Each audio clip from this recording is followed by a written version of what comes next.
Topic चल रहा था ट्रांसफार्मर के अंदर सारी बातें हो गई, 11 भाग हो गए ट्रांसफार्मर के। आज भाग है अपना 12वें भाग के अंदर बात करेंगे अपन कौन से ट्रांसफार्मर की, इंस्ट्रूमेंट ट्रांसफार्मर की। कौन से ट्रांसफार्मर की? इंस्ट्रूमेंट ट्रांसफार्मर की। देखो इंस्ट्रूमेंट ट्रांसफार्मर की आज अपन बात करेंगे। कौन से ट्रांसफार्मर की? इंस्ट्रूमेंट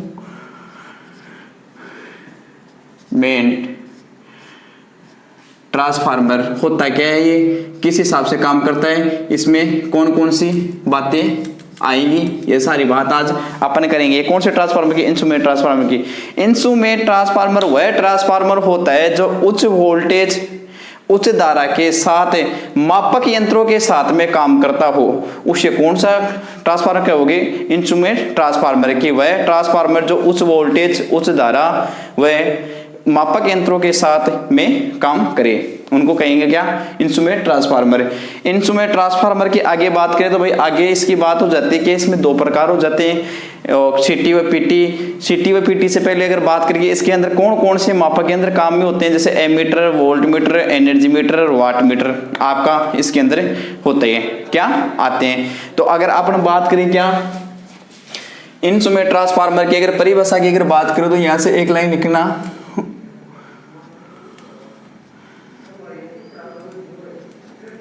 उच्च धारा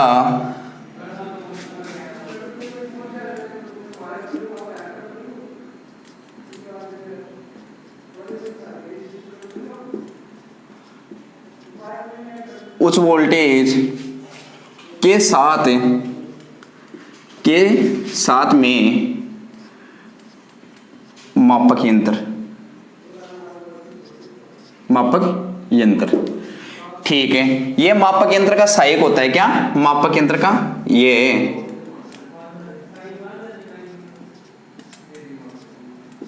मापक यंत्र का सहायक होता है, मापक यंत्र का सहायक होता है।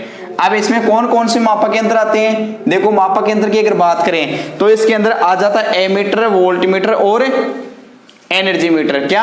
एमीटर, वोल्ट मीटर व energy meter. Ammeter, volt meter, energy meter. Ammeter, volt meter व ammeter, volt meter, watt meter व एनर्जी मीटर, ये सब इसमें आ जाते हैं। किसमें? इंस्ट्रूमेंट ट्रांसफार्मर के अंदर आ जाते हैं। क्या आ जाते हैं? अब देखो यहां से अगर बात करें सीटी व पीटी का प्रयोग करके इसमें दो भाग हो जाते हैं। इसके भागों की बात करें तो एक तो होता है क्या सीटी, जिसको बोला जाता है धारा ट्रांसफार्मर। ठीक है, एक आता है आपका 2 नंबर क्या पीटी, जिसको बोला जाता है पोटेंशियल ट्रांसफार्मर। क्या? Potential transformer. अब देखो यहां से एक चीज याद रखनी है, सीटी व पीटी का प्रयोग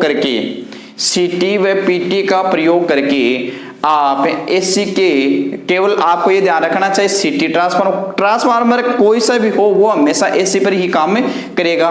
तो सीटी व पीटी का प्रयोग करके आप कितने प्रकार के, देखो 4 प्रकार के इंस्ट्रूमेंट में ये काम कर रहे हैं, ammeter, volt meter, watt meter व एनर्जी मीटर। क्या? Ammeter, volt meter, watt meter व एनर्जी मीटर, इनके साथ 4 मापक यंत्रों के साथ ये काम कर रहे हैं।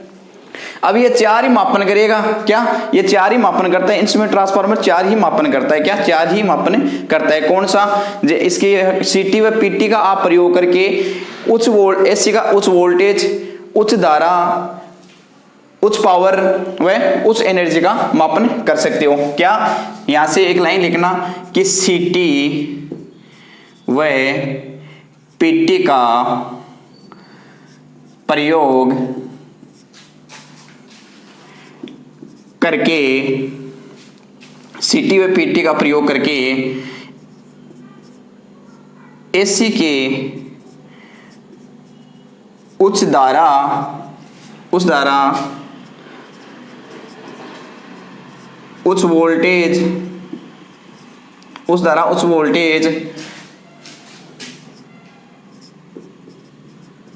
उच्च पावर उच्च एनर्जी का मापन अपन कर सकते हैं। क्या कर सकते हैं? क्या? उच्च धारा, उच्च वोल्टेज, उच्च पावर व उच्च एनर्जी का मापन अपन कर सकते हैं। क्या? उच्च धारा, उच्च मापन का, इनका सबका मापन कर सकते हैं। यहां से एक बात और ध्यान देनी है, नोट लगा के एक बात लिख लेना कि जैसे मैंने ये 4 इंस्ट्रूमेंट लिखा है आपको, ammeter, volt meter, watt meter व एनर्जी मीटर। लेकिन एक बात ध्यान रखना, जो एनर्जी मीटर है, एनर्जी मीटर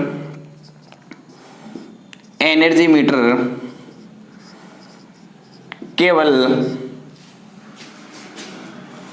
सीटी के साथ ही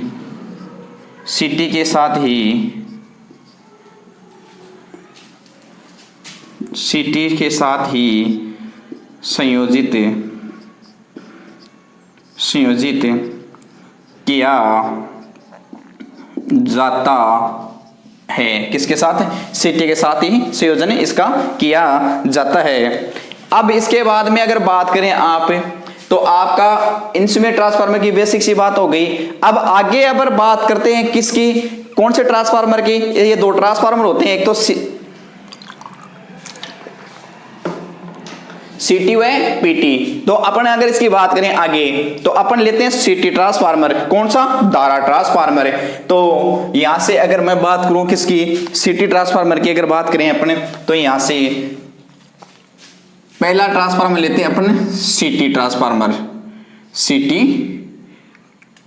ट्रांसफार्मर मतलब धारा ट्रांसफार्मर। बहुत अच्छा टॉपिक है, शानदार टॉपिक है। इसके अंदर से क्वेश्चन खूब आए हैं और आते भी हैं। आपका ये ट्रांसफार्मर हो जाता है। कौन सा? सीटी ट्रांसफार्मर। अब सीटी ट्रांसफार्मर के अंदर संयोजी उपकरण, क्या? सहयोगी उपकरण। क्या? सहयोगी उपकरण या सहायक उपकरण। पहली बात तो सहायक उपकरण की बात करें तो सीटी ट्रांसफार्मर के सहायक उपकरण का मतलब कि सीटी ट्रांसफार्मर के साथ लगने वाले उपकरण। तो आपका एक तो हो गया एमीटर सीटी के साथ, एक आ जाता आपका वोल्ट मीटर सीटी के साथ, एक आता आपका एनर्जी मीटर, एनर्जी मीटर। आप कहोगे कि सर वोल्ट मीटर क्यों नहीं आया? नहीं जी, वोल्ट मीटर का उपयोग नहीं किया जाता। किसके साथ? सीटी के साथ वोल्ट मीटर का प्रयोग नहीं किया जाता। अब बात करें सीटी का उपयोग, सीटी का उपयोग कहां करोगे आप? तो देखो सीटी का जो उपयोग है, यहां से ध्यान रखना, सीटी के 2 उपयोग होते हैं, एक तो मापन के लिए और एक सुरक्षा के अंदर। मापन के लिए और सुरक्षा के अंदर 2 जगह इसका उपयोग होता है। क्या? मापन व सुरक्षा के लिए, सुरक्षा रिले के रूप में, सुरक्षा रिले के साथ या रूप में। अब बात करेंगे सुरक्षा रिले कौन सी होती है। देखो वो किस हिसाब से लेते हैं, अगर यहां से एक चीज ध्यान रखना, सुरक्षा के रूप में, सुरक्षा के रूप में कहां कैसे लेते हैं इसको, ध्यान से सुनना। जैसे कि मान लो आपका ओवर वोल्टेज हो गया, अंडर वोल्टेज,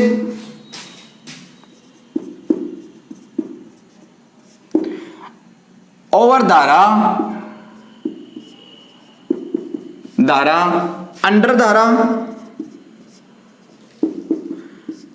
और अर्थ फॉल्ट के रूप में, अर्थ फॉल्ट केस में। ठीक है भाई आपको मैंने कहा कि सीटी के सहायक उपकरण ammeter, voltmeter, energy meter. Paper में क्वेश्चन आ जाता है कि सीटी के सहायक उपकरण है, एक इनमें से आ जाता है, बाकी तीन अलग आ जाते हैं। एमीटर, वोल्टमीटर, ध्यान रखना तीन उपकरणों के साथ ये काम करता है, एमीटर, वोल्टमीटर व एनर्जी मीटर के साथ में। सॉरी वाट मीटर, सॉरी गलत बोल दिया भाई, wattmeter, watt meter, ammeter, volt meter, energy meter व वाट मीटर। ठीक है, अब बात करें कि जो ये आपने और इसका उपयोग की बात करें, मापक व सुरक्षा के अंदर इसका उपयोग किया जाता है, किसका? सीटी का। ओवरलोड रिले के अंदर इसके काम करते हैं। और जैसे आपका वोल्टेज ओवरलोड हो गया, अंडर वोल्टेज हो गया, और धारा हो गई या अंडर धारा हो गई, अर्थ फॉल्ट हो गया। अब सीटी करता क्या है? सीटी धारा को सीटी धारा को स्टेप डाउन करता है। सीटी धारा को स्टेप डाउन करते हैं। सीटी वोल्टेज को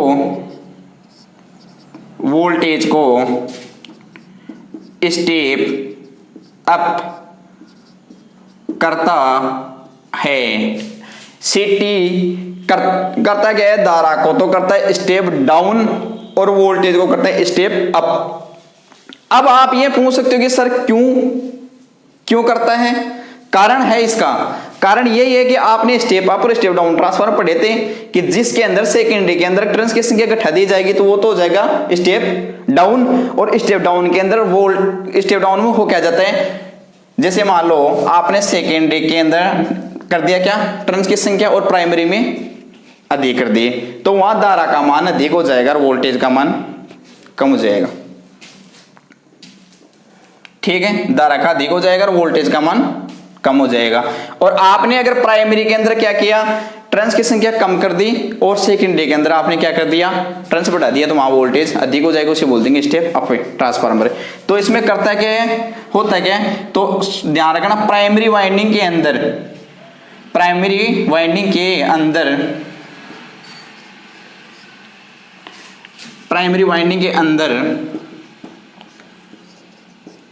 टर्न्स की संख्या, प्राइमरी वाइंडिंग के अंदर टर्न्स की संख्या को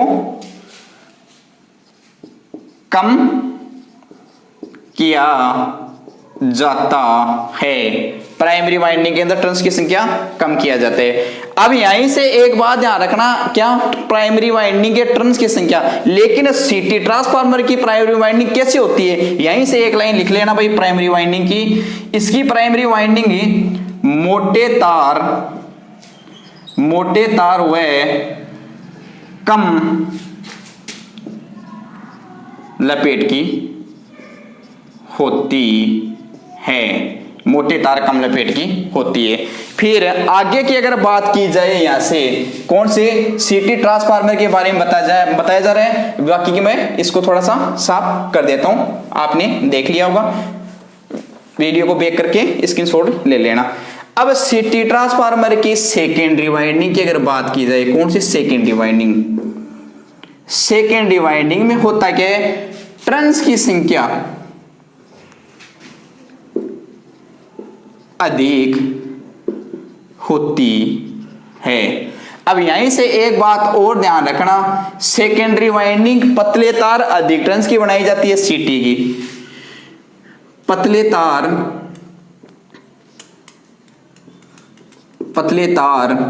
व अधिक टर्न्स। ठीक है, ये हो गई आपकी सारी बात। अब यहां से सीटी ट्रांसफार्मर की वाइंडिंग संयोजन की अगर बात की जाए, वाइंडिंग का संयोजन किस हिसाब से? वाइंडिंग संयोजन भाई समझना, करंट ट्रांसफार्मर, सीटी ट्रांसफार्मर को करंट ट्रांसफार्मर बोला जाता है। सीटी के वाइंडिंग संयोजन की अगर बात की जाए तो आपकी प्राइमरी वाइंडिंग है, सीटी की जो प्राइमरी वाइंडिंग है वो बार धारा या लाइन धारा के श्रेणीक्रम में संयोजित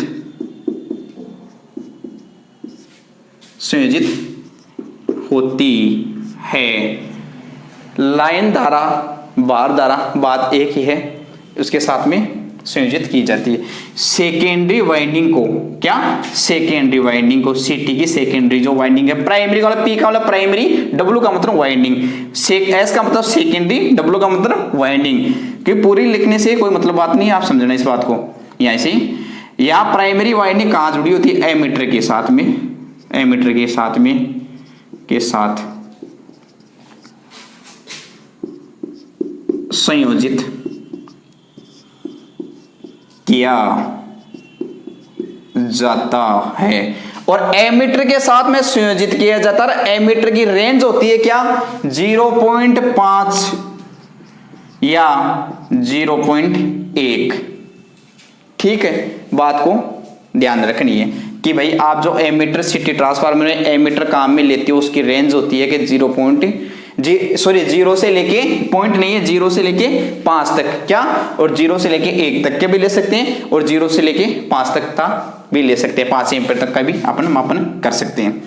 अब बात करें सिटी ट्रांसफार्मर की सेकेंडरी वाइंडिंग का रेशियो। ठीक है, तो सेकेंडरी वाइंडिंग का रेशियो होता है इसका क्या, अब बताते हैं। क्वेश्चन आता है कि सिटी ट्रांसफार्मर की सेकेंडरी वाइंडिंग का रेशियो क्या होता है। तो मेरे प्यारे मित्रों, आपको ध्यान रखना, अगर आपका ट्रांसफार्मर 3 फेज है, तो उसका सेकेंडरी वाइंडिंग का रेशियो होगा क्या, 5 एम्पीयर या 1। ठीक है, 5 या 1, 5 या 1। अब जो ये 5 है, यहां से ध्यान रखना, मैंने आपको लिखाया था कि सुरक्षा व मापन में काम लिया जाता है सिटी ट्रांसफार्मर को। जहां पे आप मापन में काम में लियोगे, सुरक्षा के लिए अगर काम में लियोगे, तो आप सुरक्षा के लिए 5 एम्पीयर का, ये तो 5 एम्पीयर वाला तो सुरक्षा के लिए, और जो 1 एम्पीयर का है आपका, ये मापन में काम लिया जाता है। मापन में कभी भी 5 एम्पीयर नहीं ली जाती है, कभी भी नहीं ली जाती है। आप इसको एक ही लेके चलते हो। अब यहां से अगर बात करें कि भाई सिटी ट्रांसफार्मर है, सारी बात आपकी इसके सामने है। अब कहा जाता है, क्वेश्चन में आ जाता है कि सिटी ट्रांसफार्मर का टोटल रेशियो अगर देखा जाए, टोटल रेशियो क्या, टोटल रेशियो, तो सिटी का अगर रेशियो होता है ना, तो रेशियो, टोटल रेशियो की अगर बात की जाए, तो ध्यान रखना, सिटी का टोटल अगर बात की जाए तो आपका 5 व 1 ही ऑप्शन में आपको 5 व 1 जरूर मिलेगा, या तो 5 मिलेगा या 1 मिलेगा, या फिर ये दोनों मिलेंगे। तो ऑप्शन में आपको 5 व 1 ही देना है, अगर रेशियो का अगर क्वेश्चन आ जाता है तो। अब यहां से बात करें कि भाई प्राइमरी धारा या वास्तविक धारा, ठीक है, या सेकेंडरी की धारा दे दी जाती है आपको, और आपको प्राइमरी की पूछ ली जाती है। तो आपको अगर बात की जाए तो इसका जो रेशियो होता है ना, ये रेशियो, ये किस हिसाब से लिया जाता है, या धारा का जो मापन किया जाता है प्राइमरी व सेकेंडरी का, वो किस हिसाब से किया जाता है, वो आगे अपन देखेंगे।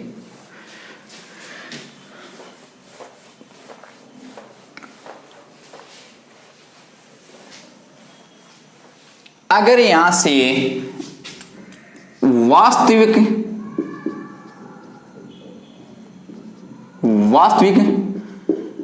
लाइन धारा आपको पूछा जाए, वास्तविक लाइन धारा, सिटी की वास्तविक लाइन धारा आपको पूछा जाए, तो आपको एक सूत्र होता है CTR, current transformer ratio, current transformer ratio.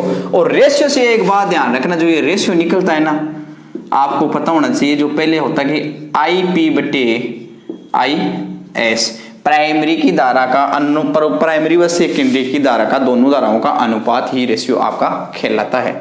फिर यहां आपको भाई आप वास्तविक लाइन धारा माप रहे हो, लाइन धारा कौन मापता है? एमीटर। तो यहां आगे हो जाएगा CTR इंटू एमीटर का एमीटर की रीडिंग। ठीक है, क्या रीडिंग? CTR को आप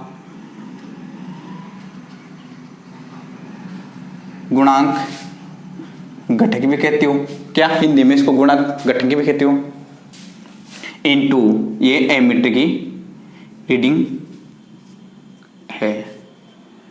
ये सूत्र आपको ध्यान रखना है, क्या कि अगर वो आपको वास्तविक लाइन धारा अगर पूछी जाए तो आपको ये बात ध्यान रखनी है।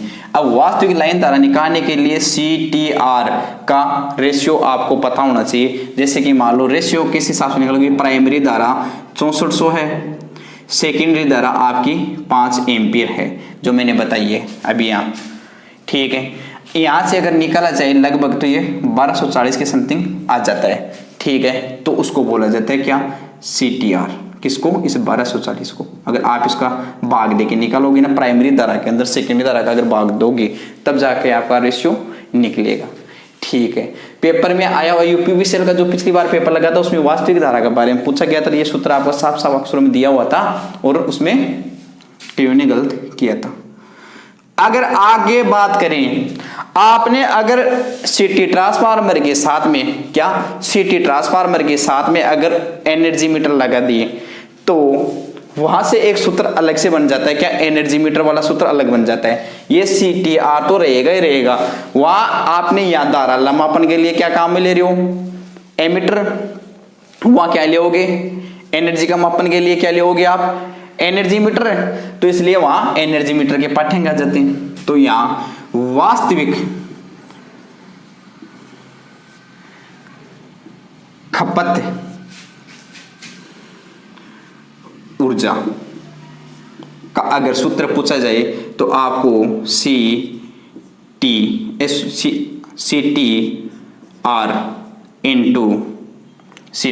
इंटू एनर्जी मीटर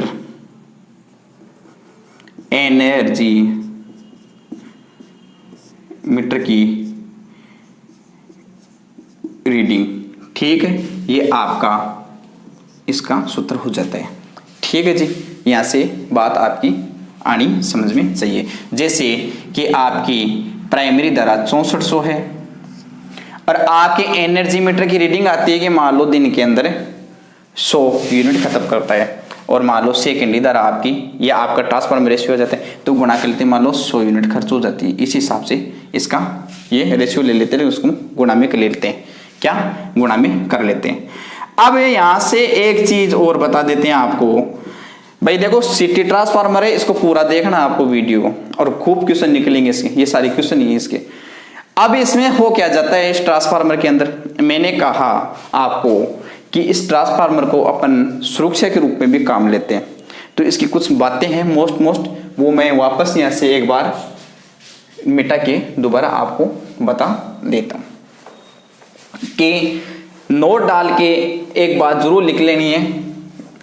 2-3 बातें जो मैं लिखवाता हूं आपको वो आपको जरूर लिखनी है।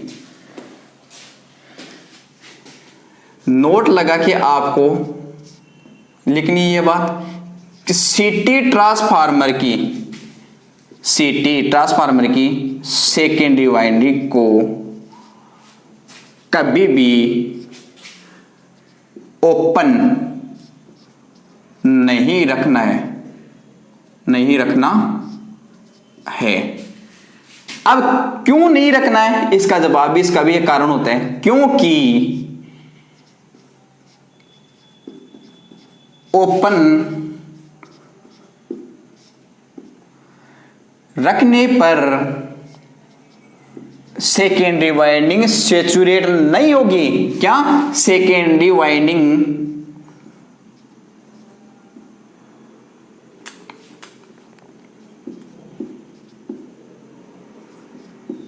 सैचुरेट नहीं होगी,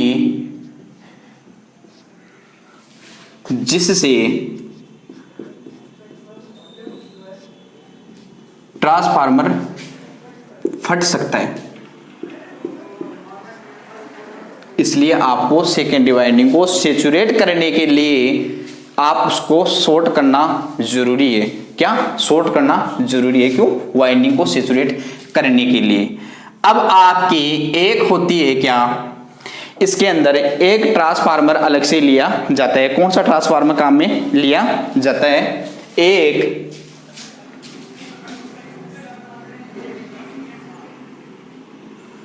CBCT, ये एक और काम में लिया जाता है। ये ट्रांसफार्मर है कौन सा? Core balance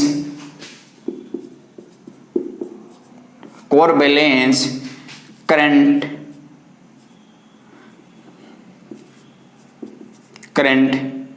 transformer. इसका पूरा नाम है कोर बैलेंस करंट ट्रांसफार्मर। क्या? Core balance current transformer. ये करता क्या है? इसका उपयोग कहां किया जाता है? जहां अर्थ फॉल्ट हो। क्या? जहां पर अर्थ फॉल्ट हो। अर्थ फॉल्ट कहां होगा? यह भी आपको ध्यान रखना है कि भाई अर्थ फॉल्ट कहां होता है? जहां पर लीकेज धारा होती है, लीकेज धारा होती है। क्या? जहां पे लीकेज धारा होती है वहां पे अर्थ फॉल्ट होता है। अब ये किस आकार का होता है? आकार की अगर इसकी बात करें, कौन सी की? इसकी CBCT की, कोर बैलेंस करंट ट्रांसफार्मर। आकार की इसकी बात करें तो ये रिंग आकार का होता है। किसका? रिंग आकार का। रिंग आकार का इस हिसाब से होता है, ये रिंग के आकार का। ठीक है, बात करें ये किस कार्य प्रणाली पर कार्य करता है? किस आधार पे कार्य करता है? कार्य प्रणाली। तो ध्यान रखना ये कार्य कौन से आधार पे करता है? जैसे आपके पहले ELC भी आती थी, अर्थ लीकेज सर्किट ब्रेकर। ठीक है, अर्थ लीकेज सर्किट ब्रेकर बोल आती थी, उसके आधार पे ELCB। अब वर्तमान में ELCB तो हो गई बंद। ELCB का अगर पूरा नाम है अर्थ लीकेज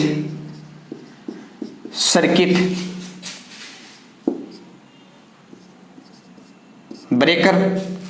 अब ये तो हो गई बंद, लगभग ये बंद हो गई, इसका उपयोग होना बंद हो गया। अब इसकी जगह दो ऑप्शन अगर आपको और ध्यान रखने, कौन कौन से, वो मैं आपको बता देता हूं। अगर ELCB ऑप्शन में आती है तो बहुत अच्छी बात है, अगर नहीं आती है तो इसकी जगह दो ऑप्शन आ सकते हैं। वो ऑप्शन कौन से? एक होता है RCCB, ठीक है, एक होता है RCD। क्या? RCD,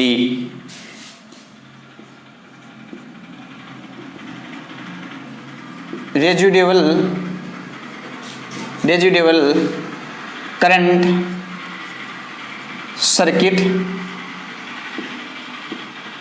breaker. RCCB residual current circuit breaker पूरा नाम है इसका। इसका नाम है क्या? Residual current device. क्या? Residual current device. ये आज आपका करंट ट्रांसफार्मर तमाम बातें आपके सामने हो गई है। मेरी मेहनत है आपके सामने है, सारी चीजें आपको बता दी गई है। मैं चाहता हूं कि आप इस वीडियो को बार बार देखें। गारंटी के साथ कह रहा हूं, इस अगर वीडियो को सिटी ट्रांसफार्मर को आप सही तरीके से देखोगे तो 100% इसमें से 10 से 12 क्वेश्चन आराम से आपको निकल के आएंगे, कोई नहीं रोक सकता उसमें से। ठीक है, तो वीडियो को देखना है, लाइक करना है, सब्सक्राइब करना है और अपने दोस्तों के पास इसको ज़्यादा से ज़्यादा शेयर करना है। जय हिंद, जय भारत। अगला करेंगे टॉपिक अपन PT ट्रांसफार्मर। जय हिंद।